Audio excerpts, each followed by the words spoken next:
한국지방행정연구원이 고품질의 연구 성과를 국민 여러분 가까이 전합니다.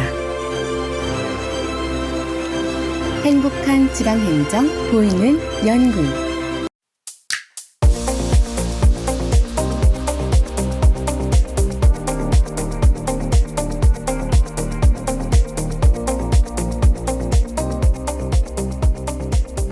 네, 안녕하세요. 저는 지방행정연구원의 지방재정실 유보람이라고 합니다. 네, 안녕하세요. 한국지방행정연구원 지방재정실장을 맡고 있는 신두섭입니다. 네, 오늘은 고향사랑 기부 제도에 대해서 알아볼 텐데요. 오늘 주제인 고향사랑 기부 제도는 지방의 인구 소멸 문제 그리고 세수 부족 문제에 대한 대응책으로서 내년 1월 1일부터 전국 지자체에 도입되는 제도입니다. 오늘 이 제도에 대해서 좀 더 자세하게 살펴보기 위해서 저희 지방행정연구원 지방재정실 실장님과 함께 자세한 이야기를 나누어 보도록 하겠습니다. 네, 이 박사님 반갑습니다. 네, 안녕하세요, 실장님. 네. 날씨가 많이 추워졌어요. 아, 네, 그러게요. 네. 쌀쌀해졌습니다. 네, 몸도 마음도 추워지는 그런 시기인데요. 네, 먼저 오늘은 고향사랑 기부제에 대해서 좀 더 자세히 살펴보기 위해서 실장님께 고향사랑 기부 제도에 대한 전반적인 내용을 좀 질문을 드리려고 합니다. 고향사랑 기부제에 대해서 좀 간략히 설명을 부탁드립니다. 네, 지금처럼 이렇게 날씨가 추워지면 사실 몸도 마음도 웅크러들게 되는데요. 네, 고향 사랑하면 왠지 좀 따뜻한 그런 분위기가 있잖아요. 용어 자체에서. 이 제도 자체는 2008년도에 일본에서 먼저 시작이 됐고요. 도입될 당시만 하더라도 지역 단위에서 나고 자라서 또 외지에 출향해 있는 사람들이 지역에 대한 보답, 은혜를 갚는 이런 형태로 기회를 좀 주자라는 측면에서 일본에서 처음 제도가 도입이 됐고요. 초기에는 고향사랑 기부와 관련된 연구회를 통해서 제도 세팅이 많이 되었는데 우리나라는 오히려 이제 그런 출향인들의 고향에 대한 보답보다는 지금 이제 한참 심각한 지방 소멸, 지역 소멸, 인구 감소, 이런 지역과 관련된 여러 가지 문제의 해결책으로서 다양한 방법들이 있겠지만 그 중에 하나로서 고향사랑 기부금제가 도입이 됐어요. 그래서 2008년, 9년도 일본이 처음 시작을 할 때 이미 우리나라에서도 도입에 대한 필요성도 이야기를 했고 도입을 해야 된다는 그런 언론 보도, 그 다음에 정부나 국회 측면에서도 관련된 법제를 마련해서 제안을 했는데 이게 이제 생각보다 쉽게 추진은 잘 안 됐고요. 그러다 이제 2021년도 10월 달에 법이 마련돼서 공포가 되면서 내년도 23년도 1월 1일자로 해서 이제 제도가 시행이 됩니다. 이제 2달 남짓한 시간을 가지고 있고요. 얼마 전에 9월 13일 날 시행령도 마련이 돼서 시행령도 공포가 된 상황입니다. 이 제도의 가장 큰 기대하는 부분도 있고 또 큰 취지라는 것은 지방자치단체가 재원을 또 마련하는 그런 부분도 있겠지만 지금처럼 이제 지방의 인구가 계속 소멸되고 이런 상황에서 수도권에 집중되어 있는 그런 부분들을 지방으로 좀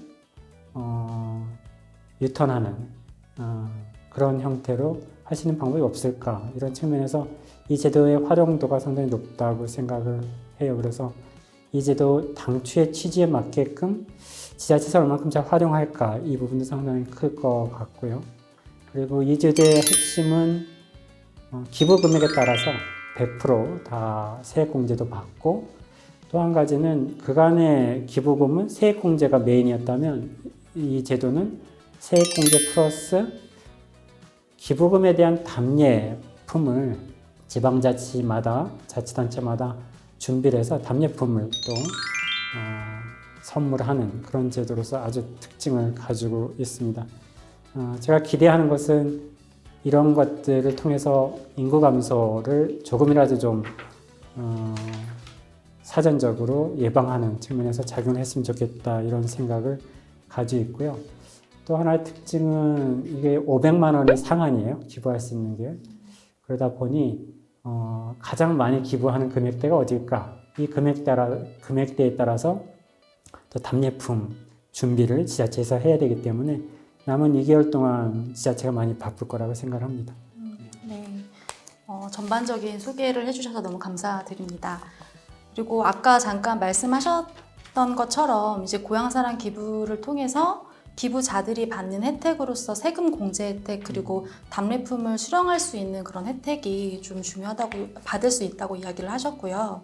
그리고 지자체 입장에서는 재정 확보를 통해서 재정을 확충하고 또 지역 경제 활성화에 효과가 있을 것으로 기대한다고 말씀을 하셨는데요. 특히 지자체 입장에서 이런 재정 확보와 지역 경제 활성화에 어떤 효과성에 대해서 기대하는 바가 클 거라고 생각을 합니다. 이 부분에 대해서는 실장님께서 어떻게 생각을 하시는지 좀 궁금합니다. 네. 일본 같은 경우에는 세액공제를 해주는 부분이 대부분 큰 도시에서 작은 도시로 기부를 하다 보니 큰 도시에 거주하는 사람들이 세액공제를 받게 되거든요. 그래서 큰 도시에서 작은 도시로의 재원 이전의 효과가 클 거라고 생각을 하고요. 우리나라 같은 경우에는 국세와 지방세의 세액공제 비율이 91대 9거든요. 그래서 9대 1 비율 정도로 해서 국세에서 지방으로, 그러니까 국가 단위의 재원이 지방으로 이전한다고 보시면 될 것 같습니다. 그래서 이제 그런 좀 효과가 있을 것 같고요. 특히 이제 경제 활성화 부분에서 상당히 좀 큰 기대 효과를 볼 수 있는 게 다른 기부금은 대부분 세액 공제까지만이거든요. 근데 세액 공제 이후에 답례품을 마련해서 지자체에서 정성을 담아서 기부자한테 선물을 한다는 것은 지역 단위의 생산물에 한정을 해서 답례품을 할 수 있기 때문에 지역의 생산품의 판로도 확보가 될 것 같고요. 그 다음에 이러한 생산물을 생산해내기 위한 그러한 생산과 관련된 효과도 기대를 해볼 수 있을 것 같고, 이에 따른 일자리 창출 부분도 상당히 큰 효과가 있을 거라고 생각을 합니다. 우리보다 먼저 도입한 일본 같은 경우는 이제 작년도의 기부 실적을 가지고 경제 유발 효과를 계산을 해 놓은 것을 보면 한 28조 원 정도의 기대 효과를 예측을 했습니다. 이 얘기는 1년에 8,300억 엔 정도의 기부를 거뒀는데 이것에 한 3배 가까운 경제 효과를 낼 거라고 예측을 했기 때문에 우리나라도 반드시 이 숫자가 합찰이라고 보지 않지만 만에 하나 유사한 형태의 기부 규모를 모금을 하게 된다면 거의 한 3배 가까운 경제적인 효과는 기대해 볼 수 있지 않을까 이런 생각을 하고 있습니다. 네, 감사합니다. 그리고 저희가 이제 시행령이 지난 13일에 공포가 되었습니다. 이제 시행령 공포 이후에 지자체에서도 지금 조례 마련을 위해서 노력을 하고 있는데 지자체에서 조례 마련을 할 때 약간 포함되는 사항들이라든지 좀 유의해야 되는 사항들이 있다면 어떤 것들이 있을까요?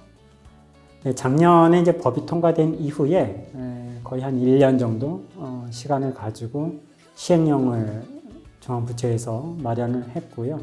이 시행령이 지난 9월 13일 날 공포가 됐습니다. 이제 지자체에 공유가 됐고 이에 따라서 참고 조례안도 마련을 해서 지자체에서 이 참고 조례안을 가지고 나름대로 준비를 진행을 하고 있는데요. 이 주요 내용들을 보면 일단 모금 제한 기간들을 명시를 하고 있고요. 또 어떻게 모금을 해야 되는지에 대한 모금 방법, 그리고 기부금을 접수를 어떻게 해야 되는지에 대한 것, 그리고 답례품의 한도나 금지 품목 이런 것도 명시를 해두고 있습니다.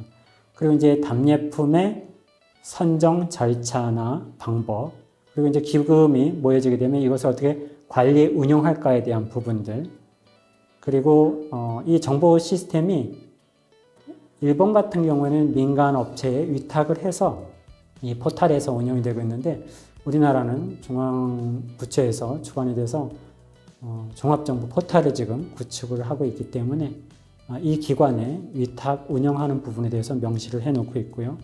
그리고 이제 이게 개인 기부다 보니 개인 정보에 대한 관리도 필요하기 때문에 이 정보 공개를 어떤 식으로 해야 될지에 대한 부분, 그리고 만에 하나 이 가이드라인을 위반했을 때 어떻게 할지에 대한 부분, 이제 정확히 공표를 하고 또 정보 공개도 해야 되고 이런 부분들이 있기 때문에 위반 사실에 대한 공표도 명시를 해놓고 있고요.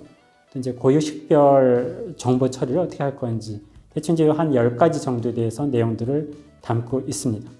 네, 이상으로 고향사랑 기부제에 대해서 알아보았고 좋은 말씀 해주신 신두섭 실장님께 감사의 말씀드립니다. 네, 고맙습니다. 한국지방행정연구원이 함께 더 나은 내일을 만들어 가겠습니다.